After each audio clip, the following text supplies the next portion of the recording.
Hello there. In this video, I'm going to talk about the Parliament Streetcar. This is a streetcar that was pretty average, all things considered, and yet its abolition was completely unwarranted and really should not have happened. So, let's get into the video.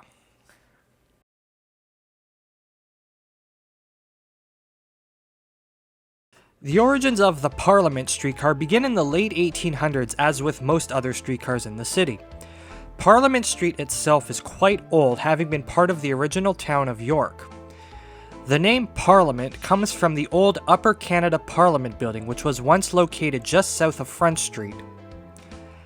As the area around Parliament Street developed into a working-class neighborhood, streetcar service would soon follow. Parliament Street would first see streetcar service in November of 1874 when the Sherbourne streetcar terminated at a Y at either Parliament Street or Winchester Street. The Winchester streetcar would briefly make use of new tracks along Parliament Street, with the route following the Sherbourne streetcar to the intersection of Parliament at Carlton Street. From here, the route would then travel north to Winchester Street and then east to a Y at Shumock Street. The Parliament Streetcar itself would come into existence in November of 1881, with a route operating east on Front Street from York Street, north on Church Street to Queen Street, and then east along Queen Street to Parliament Street and north to Gerrard Street. In August of 1886, the Carlton Streetcar would begin running along Parliament, with that route running south from Carlton Street to Gerrard Street before heading east to a Y at Shumock Street. The Parliament Streetcar would then be electrified on November 11, 1893. By 1910, 3 routes would be operating along Parliament Street for some portion of the route. The Winchester Streetcar would run along Parliament between Winchester Street and Carlton Street. The Carlton Streetcar ran along Parliament between Gerrard Street and Carlton Street.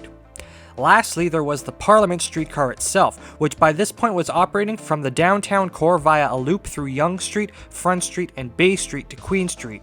From there, the route would then travel east to Parliament Street and then north to Gerrard Street.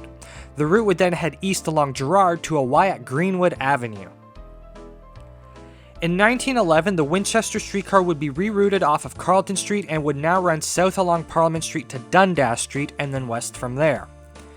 In 1918, the Parliament Streetcar would then be renamed to the Queen Streetcar and be extended west to Roncesvalles Avenue.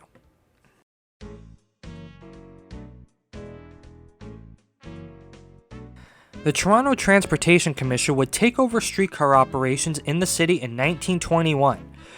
2 years later, in 1923, the Winchester and Queen streetcars would be merged as a single line running from a Y at Shumock Street to Roncesvalles Avenue via Parliament and Queen Streets. This merger, however, would only be temporary, as that same year, the Parliament Streetcar would be brought back and the Winchester Streetcar abolished.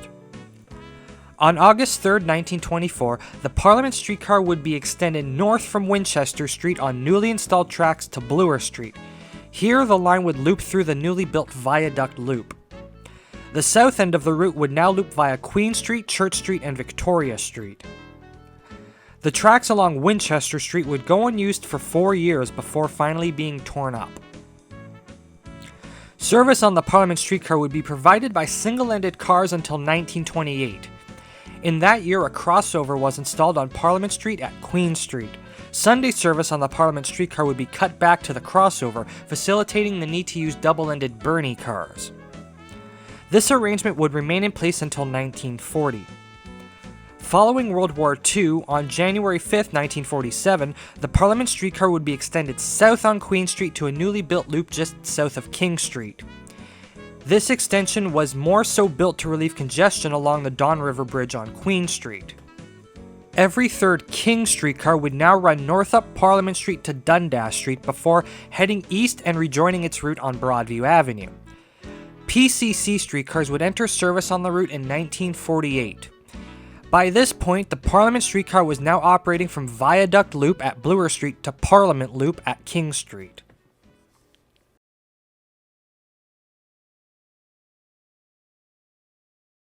Service on the Parliament Streetcar would come to an end on February 26, 1966 with the opening of the Bloor-Danforth subway, ending 81 years of service. This was despite the fact that the newly built Castle Frank station was less than 200 meters from Viaduct Loop and had an off-street bus loop that would appear to be more than capable of handling streetcars. Service on Parliament Street would be replaced by the 65 Parliament bus the next day. No real reason was given for the abandonment of the line and the refusal to connect the line to the subway at Castle Frank Station. This was, however, in line with the TTC's streetcar abandonment policy, which foresaw the entire streetcar network replaced by buses and subways by the 1980s.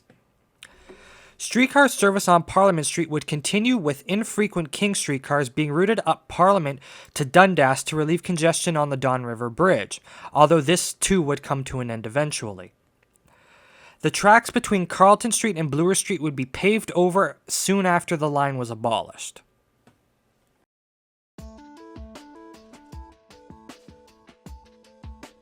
Today, the tracks along Parliament Street still remain between King Street and Carlton Street, although the majority of these tracks only see short-turn and diversionary services.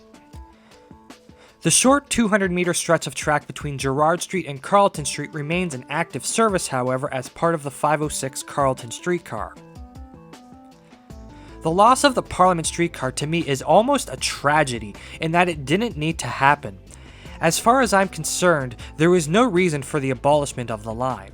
It was purely political, motivated by the TTC's desire to get rid of its streetcars.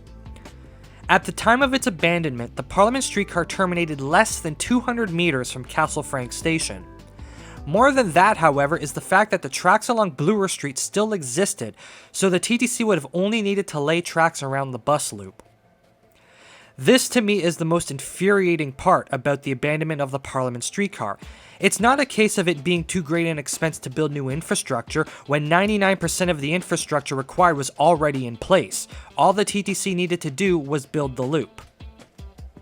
The TTC would eventually reevaluate the re-establishment of the Parliament Streetcar, but would rule it out due to the 65 Parliament bus simply not having the ridership to warrant streetcar service. The TTC would also have to reinstall the tracks along Parliament between Carlton Street and Bloor Street, as well as extend the line to Castle Frank Station. That said, I still think there is a very big case to be made in regards to laying those tracks along Parliament Street and connecting the streetcar network to Castle Frank Station. That case being operational redundancy. As it stands now, Broadview Station is the only connection to the Line 2 subway near the downtown core, east of Yonge Street. Main Street Station is more out of the way. By comparison, west of Yonge Street there is both Spadina Station and Bathurst Station, which offers connections to Line 2. Connecting the network to Castle Frank would not only add symmetry to the network, but would also offer a redundancy to the network should Broadview Station be unusable for some reason. Personally, I recall when I was attending George Brown College, all on King Street, I would use the 504 King Streetcar, which operates out of Broadview Station. During my time there, I would witness firsthand the current lopsided arrangement in the network when Broadview Station was cut off from the network due to track construction. During this period, users of the King and Dundas streetcars would have to take shuttle buses to a connection with their respective streetcar lines. It is for times like these that redundancy comes in handy, and why a connection to Castle Frank would be great to have. In a world where the streetcar goes to Castle Frank, the King and Dundas streetcars would have simply been rerouted to Castle Frank Station, thus maintaining the link between the streetcars and the subway network east of Yonge Street. I would also point to the plans to redevelop the Portlands as another driver for resurrecting the Parliament Streetcar. I can see a resurrected Parliament Streetcar as a route that either runs from Castle Frank Station to Union Station via the proposed East Bayfront LRT line, or as a line that runs from Castle Frank Station into the Portlands proper. To me, the abandonment of the Parliament Streetcar was a horrifically short-sighted decision that we are paying for today. I fully believe that of Toronto's lost streetcars, Parliament is one that absolutely should come back, or at the very least, the network should be connected to Castle Frank Station. With the plans to redevelop the Portlands, and the East Bayfront LRT opening up Union Station to the east side of the downtown core, regardless of ridership, I firmly believe the Parliament Streetcar still has a place in Toronto's streetcar network. To me, the positives simply outweigh the negatives. And with that, I will end this video here.